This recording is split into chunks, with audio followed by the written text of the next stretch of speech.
Damos inicio a una serie cuyo título es El cristianismo y el legado histórico a la patrística. Lo primero que tendríamos que definir es el término patrística. En su raíz etimológica deriva de la raíz latina pater, que significaría padre. La patrística es el estudio del pensamiento, doctrinas y obras del cristianismo desarrollada por los padres de la Iglesia, que fueron sus primeros autores. Estaríamos hablando de autores más o menos del siglo I al siglo VIII después de Jesucristo. Cuando veamos los primeros padres de la patrística, decir del siglo I queda ahí como un interrogante muy serio. Pero si tomamos como punto de referencia al apóstol Juan, al apóstol Pablo, de quienes se dice que estos padres de la Iglesia del siglo II, muchos de ellos fueron discípulos, entonces sí se podría hablar de la patrística desde el siglo I. Si se tiene como referencia al apóstol Juan, al apóstol Pablo y a sus sucesores. Bueno, la pregunta es, ¿qué fue la patrística? La patrística fue el primer intento por unificar los conocimientos de la religión cristiana y establecer el contenido dogmático de la misma junto con la filosofía, a fin de dar una explicación lógica de las creencias cristianas y defenderlas ante los dogmas paganos y las herejías. La patrística lo que buscaba era hacer una defensa de los principios bíblicos, una doctrina que le permitiera a ese cristianismo primitivo, porque no solamente para la clase intelectual, es para el cristiano común y corriente de aquellos siglos, que le permitiera hacer una defensa en contra de herejías que se levantaban de filósofos y de muchos autores paganos. Más adelante vamos a mirar las principales herejías del cristianismo. Yo creo que la herejía más famosa es la herejía de Arriano. Arriano es un obispo del siglo IV después de Jesucristo, quien va a dividir en cierta medida la iglesia, con la idea de que Jesús no podía ser consustancial con el Padre, o no podía ser de la misma naturaleza. Ahí también tenemos que estudiar a un obispo llamado Atanasio, ya que Atanasio es quien va a contradecir la herejía de Arriano. Arriano lo llaman para que reconozca que se ha equivocado. Este va a decir que no, Arriano se divide y de ahí nace la herejía del arrianismo. Pero también por culpa de esta herejía es que en el concilio de Nicea se va a dar lo que se llama el credo niceo-constantinopolitano, donde se va a afirmar la divinidad de Jesús. Jesús es Dios hecho hombre, Jesús es de la misma naturaleza del Padre. Bueno, ¿dónde se llevó a cabo el primer periodo de la patrística? Se llevó en Oriente, en Grecia, y en Occidente, en Roma. En el siglo I hasta el siglo II, algunos hablan del tercero, pero en realidad por concordancia histórica no nos daría. Se habla de algunos apologistas, yo más adelante les voy a hablar de ellos, que específicamente fueron discípulos de los apóstoles. Bueno, y en el siglo III al siglo VIII se habla de un segundo periodo. Durante esta época del siglo III al siglo VIII, los padres de la Iglesia adoptaron los pensamientos de la filosofía griega a las creencias cristianas. En esta época me atrevería a decir yo que la mayor influencia, y cuando hablemos de las alegorías lo vamos a confirmar, de la filosofía griega, quien más influenció al cristianismo en estos siglos fue el filósofo griego Platón. Recuerden ustedes que Platón es un filósofo ubicado en el siglo V antes de Jesucristo en Atenas, que para esa época era la ciudad luz, la cuna del pensamiento filosófico en Grecia, porque también es la época de Platón, de Aristóteles, de Sócrates y de un grupo de filósofos llamados los sofistas. Bueno, los principales exponentes de la patrística históricamente, aunque son muchos autores, pero los más reconocidos son Tertuliano, Clemente de Alejandría y Orígenes de Alejandría. Ahora, la pregunta es, ¿a qué se dedicó la patrística de Oriente? Se dedicó al estudio de la existencia de Dios y sus particularidades. Los padres griegos de esta patrística elaboraron las bases de la filosofía y teología cristianas partiendo de los pensamientos del platonismo y neoplatonismo, y también se apoyaron de los términos de moral y de ética. Corrobora lo que yo les estaba diciendo ahora, que para esta época el mayor representante o la mayor influencia dentro del ámbito cristiano fue Platón. Entonces lo que hacen estos señores, hay una parte muy bonita, si uno estudia por ejemplo las bibliotecas medievales donde los monjes se van a estudiar. ¿Qué pasaba? Que estos hombres pasaban muchas horas del día, inclusive de la noche, haciendo estudios de los textos bíblicos que estaban escritos en griego, que estaban escritos en hebreo. Ya en el siglo IV vamos a empezar a mirar cómo algunas ediciones de la Biblia se empiezan a redactar en latín, que era la lengua clásica y era la lengua del Imperio Romano. Recuerden también que Jerónimo es aquel hombre que se da la tarea de hacer una traducción de la Biblia que estaba en griego y en hebreo, y él la quiere llevar al latín, la Vulgata latina. Para eso se dice que Jerónimo, más o menos durante 23 años, invitó a un griego y también a un judío para hacer este ejercicio exhaustivo de la Biblia. Bueno, históricamente se habla de 4 escuelas de la patrística griega. La escuela de los padres apologistas, la escuela de Alejandría, en esta nos vamos a centrar, la escuela de Capadocia y la escuela de Bizancio. Y la escuela o la patrística de Occidente, recuerde que la anterior es la de Oriente, representaba a los padres latinos. O sea, cuando se habla de la patrística de Occidente, aquí específicamente lo que hay son autores latinos, desarrollada por San Agustín. San Agustín es el pilar del cristianismo medieval.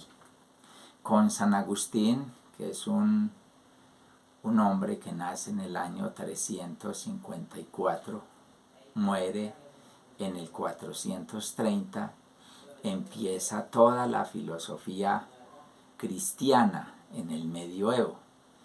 O sea, con él se podría decir tranquilamente que empieza la Edad Media y la Edad Media termina con Santo Tomás de Aquino, 1223, más o menos 1273-74, ya que tampoco hay un consenso en la historia, el llamado doctor angelical. San Agustín de Hipona es un hombre que ha estudiado la filosofía de Platón, pero San Agustín de Hipona también es un filósofo maniqueo. El maniqueísmo también era una herejía que se había dado durante el siglo II y el siglo III. En el siglo IV está en todo su apogeo. El maniqueísmo, dentro de su pensamiento filosófico pagano, lo que planteaba era que Jesús, los grandes hombres de la historia, Moisés, eran partículas de luz que habían sido enviados de un mundo de luz a rescatar almas de este mundo pagano. Por ese pensamiento pasó San Agustín de Hipona. San Agustín de Hipona escribe 2 obras, 2 tratados magistrales. El uno es La ciudad de Dios y el otro son las confesiones. En la ciudad de Dios, San Agustín plantea un tema muy interesante. Él habla de la ciudad terrenal y la ciudad celestial. La ciudad terrenal es representada por Caín, representa al hombre caído, pero en la ciudad celestial él retoma la figura de Abel. Para San Agustín, el hombre que tiene su pensamiento, su mirada hacia esa ciudad celestial, en este mundo es un peregrino. Nuestra vida específicamente no termina acá. San Agustín, más adelante, después de su conversión, se dedicó a la idea de demostrar la existencia de Dios.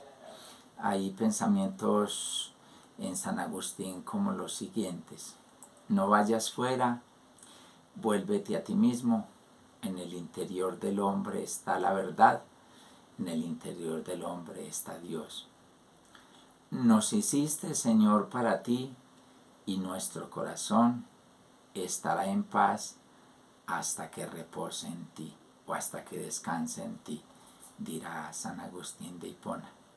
Fue un hombre que hasta los 32 años, según parece, era un hombre del mundo. San Agustín tuvo un hijo y después de los 32 años se convirtió al cristianismo y termina siendo un hombre cuyo pensamiento es trascendental, no solamente para la filosofía, sino para la fundamentación de ese pensamiento cristiano durante gran parte de la Edad Media. Bueno, algunas características de la patrística: antepone y defiende las creencias cristianas ante los dogmas paganos.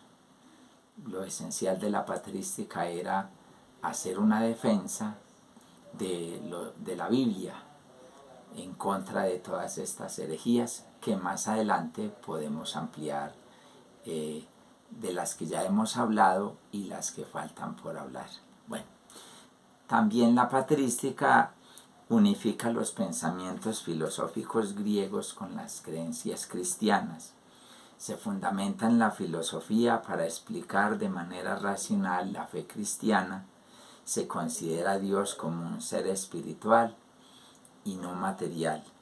Considera que Dios es la única verdad y guía del hombre, según afirma San Agustín. Bueno, en la historia de ese cristianismo medieval y en la historia de la patrística, nosotros vamos a hablar específicamente de 2 escuelas, que fueron las de más influencia cuando hablamos del cristianismo, que es la escuela de Alejandría, esta escuela quedaba en Egipto. Recuerdan ustedes que en el siglo IV, antes de Jesucristo, Alejandro Magno llegó a estas tierras. con la llegada de Alejandro Magno, se fundó la ciudad de Alejandría. Allí existió una de las primeras bibliotecas en la historia de la humanidad. Entonces Alejandro va a dejar un legado muy grande en estas tierras, ya que con Alejandro se habla del helenismo.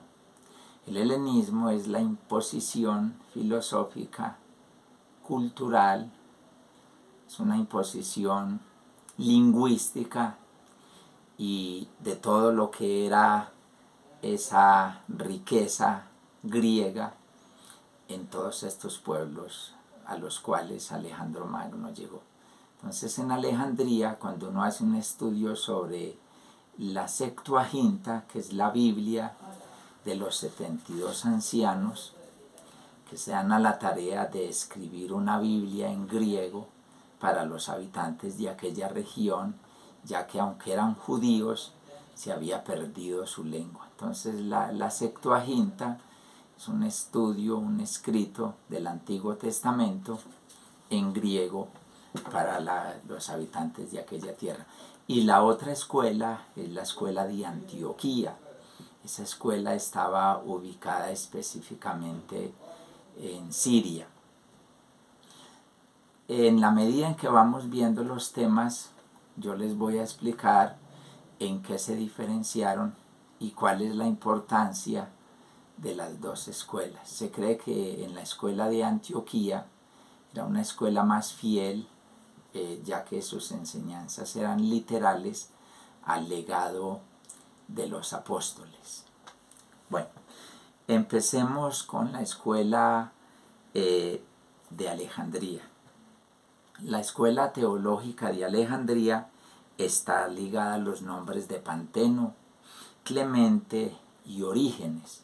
Estos filósofos están ubicados entre el siglo II y comienzos del siglo III después de Jesús. ¿Cuáles eran las metas o cuáles eran los objetivos de esta escuela? Lo que en griego se llama didaskaleion.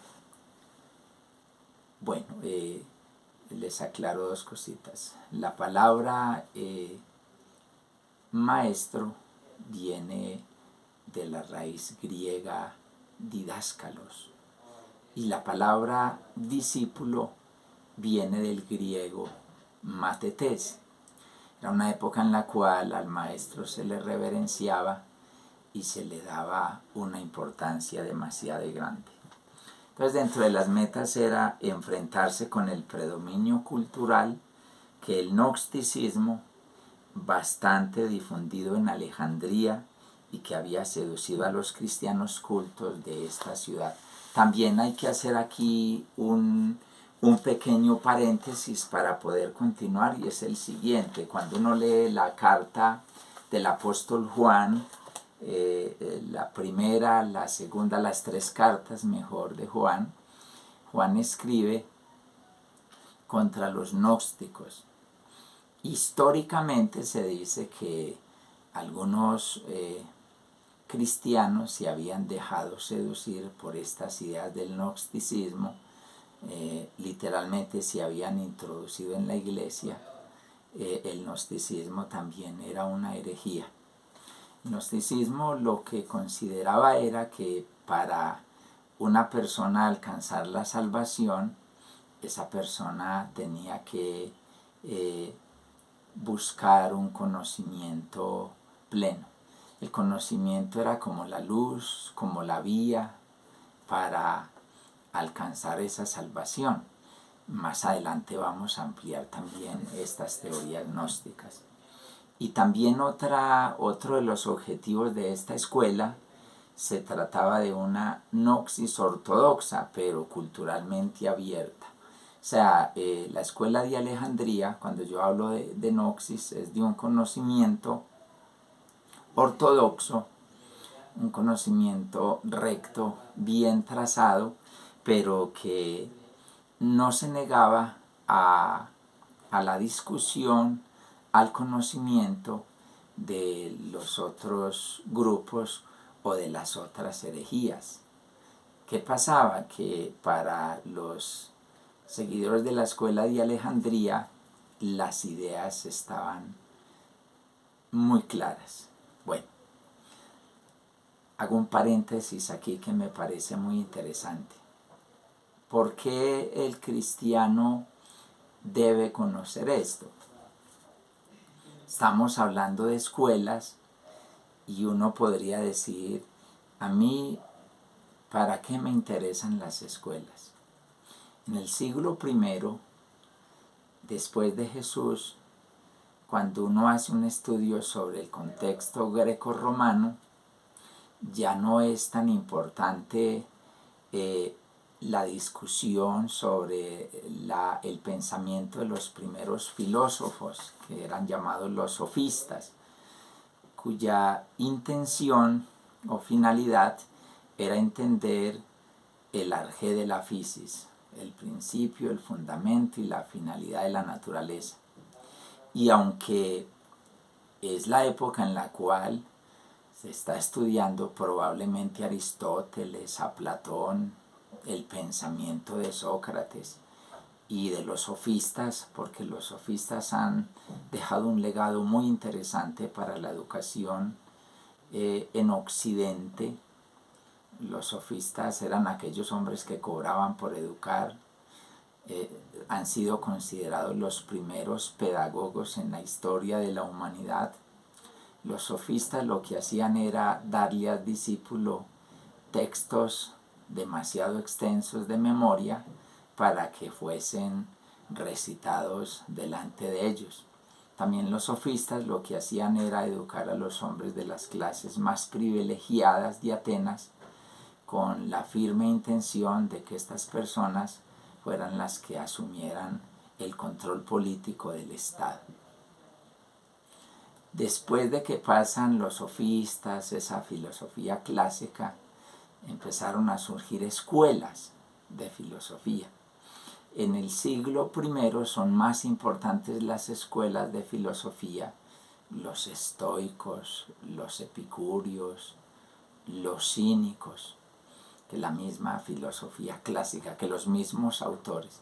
Entonces se dice que los cristianos, al ver esto, ellos también entendieron que era necesario no solamente estudiar a los autores de estas escuelas, sino incursionar en estas escuelas. Bueno, ¿cuál era el método aplicado por la escuela de Alejandría?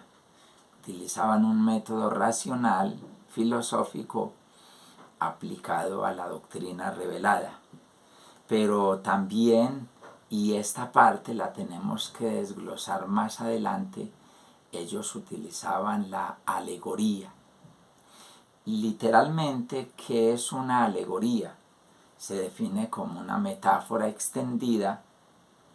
También podría decirse que es una figura literaria o retórica que representa un concepto o idea por medio de imágenes metafóricas o alusivas para transmitir algo diferente a lo expresado. En pocas palabras, la alegoría no era algo literal, sino que a través de una metáfora ellos lo que buscaban era darle un significado totalmente diferente. El ejemplo claro de la filosofía lo da el mito de la caverna de Platón, que algunos autores lo han ilustrado como la alegoría de la caverna, donde Platón lo que mostraba en pocas palabras era, en su escrito, él decía que nos imagináramos a un hombre o a un grupo de hombres que habían sido atados, que estaban atados en una caverna y que nunca había contemplado la luz del sol, sino que entre ellos están en una caverna atados, dice que detrás de ellos había un fuego y en el intermedio de ellos y el fuego había como una mámpara por donde pasan los titiriteros, como hacen los titiriteros, que mueven las cositas, mueven los muñequitos, y él decía que nos imagináramos esas imágenes eran proyectadas al frente, los prisioneros estaban mirando la pared en la caverna, entonces que las imágenes solamente lo que podían era proyectar sombras, y él decía que tal que miraran imágenes de animales, imágenes de hombres, pero como no podían mirar hacia atrás y mirar el fuego, entonces lo que proyectaba el fuego en la pared era sombras. Platón decía, ¿qué pasaría si uno de estos individuos saliera de la caverna y pudiera contemplar la luz del sol? Platón dice, primero, la luz del sol le podría enceguecer porque siempre ha vivido en la oscuridad.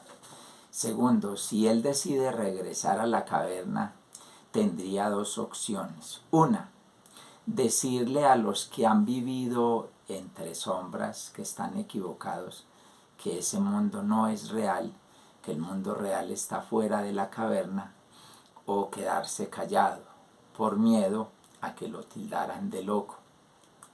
Dirá Platón, eso es una alegoría.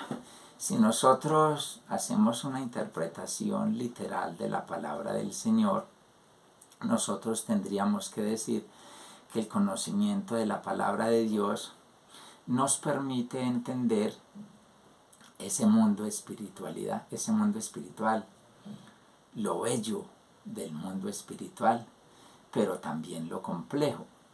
Platón no estaba tan desfasado.